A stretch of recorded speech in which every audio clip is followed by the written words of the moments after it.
Okay, some set of students asked me to record a video on electrolysis. And I used to boast that if you can listen to my video on electrolysis, you can solve any question on electrolysis. Now come and see. Check it yourself.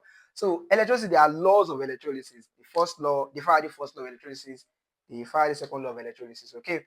Now the first one is saying that the mass of a particular substance that is deposited is directly proportional to the quantity of electricity that is passed through that electrolyte. Okay, that's what the first law is saying. So which means by extension, it's just saying that, okay, if this mass, and I want to change this one to an equal to sign, it will be this, then there will be a particular sign. In your primary school or secondary school, when you convert proportionality sign to equal to, there must be a constant, and that constant is Z. Then you will now have what? Q. So this is the first law. This is what the first law is saying. But this is what we call electrochemical equivalent. Now, electrochemical equivalent, which is Z, is actually RAM over NF. You must understand this one. That means by extension, I can tell you that this mass is equal to what? RAM over NF times Q. Yes. RAM over NF times Q. Now, don't forget, if you can see this very well, you can see something. This is mass. I can take this guy down here, and I'll say mass, Abi, over RAM. Look, follow me, Q over NF. Now, don't forget that this mass over RAM means what? Moles. That's why moles equals to Q over NF.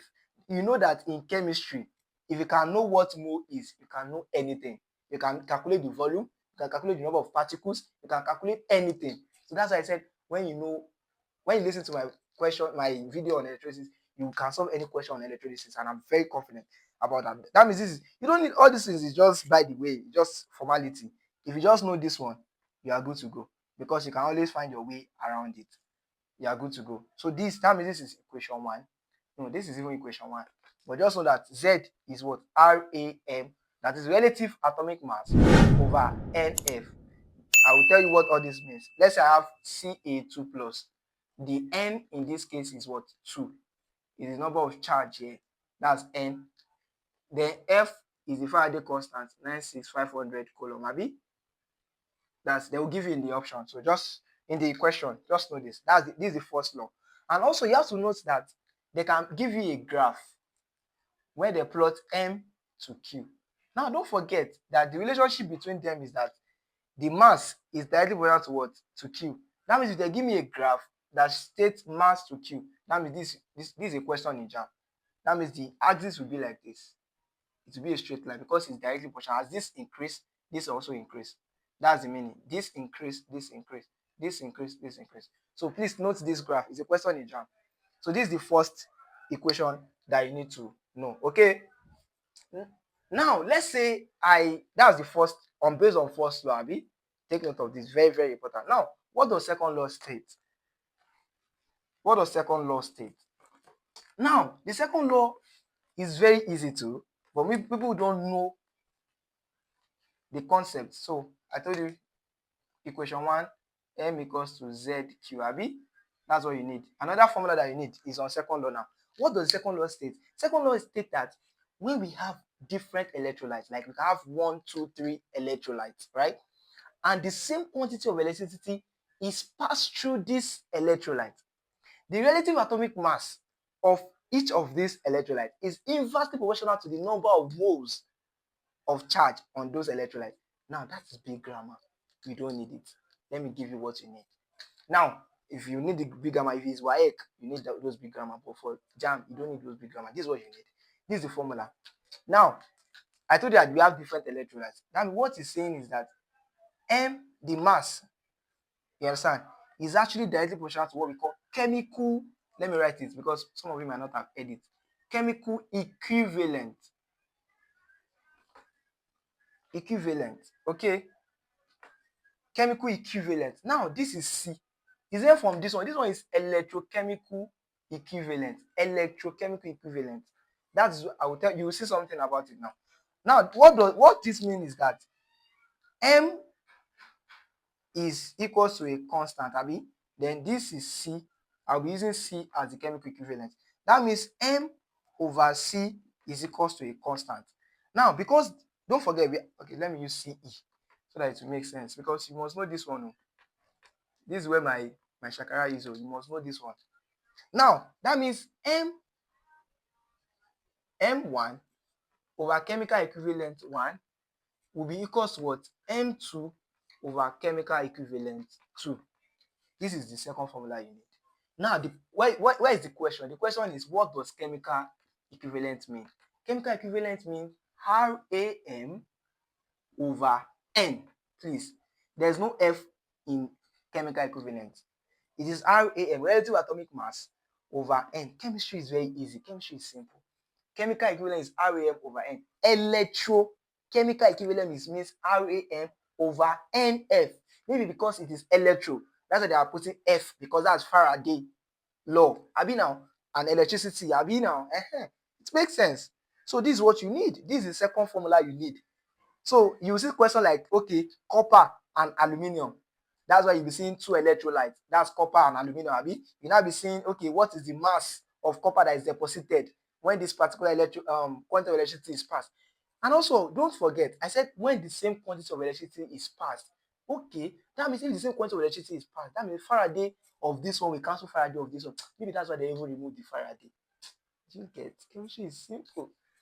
Okay, now that means the second formula you need is M1 over chemical equivalent 1 equals what? M2 over chemical equivalent 2.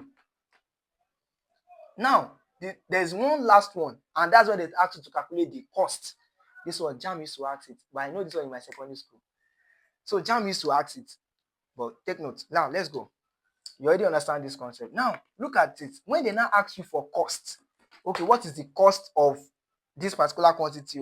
What is the whole thing? You now be confused.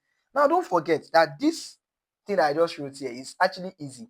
I can say it is M1 over M2. Abi now, does it not make sense? M1, when M2 come here, that means C1 will go here. It will now be C1 over CE2.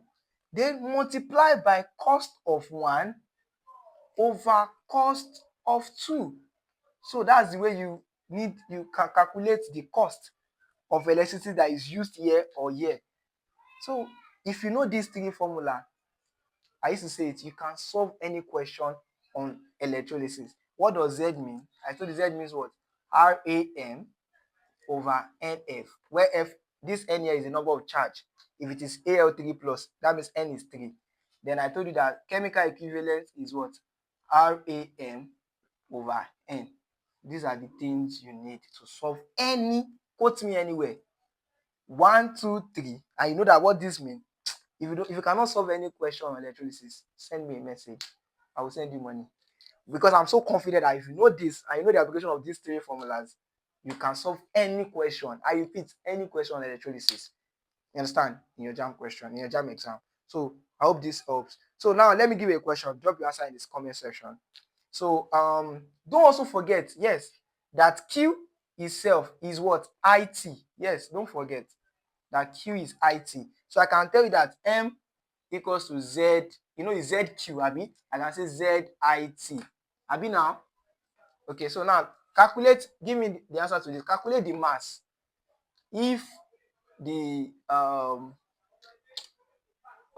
if the time is 3600 minutes.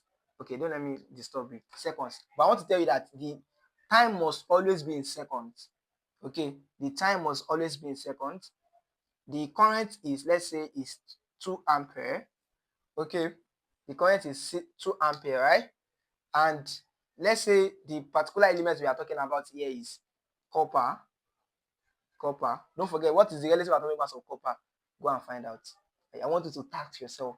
Copper is what? 63.5, Abi. I've told you. Okay, so that's relative atomic, because I need it. Relative atomic mass, Abi. I need it. Then what do I need again? Where's my that means copper is what? Copper 2 plus. Don't forget, copper can be copper 1 plus 2. But this one is copper 2 plus. Then Faraday, I already told you 96500 coulomb. So calculate the mass. Very easy. Drop the answer in the comment section. I'm not going to solve it for you. Drop the answer in the comment section. See you in the next class. Bye.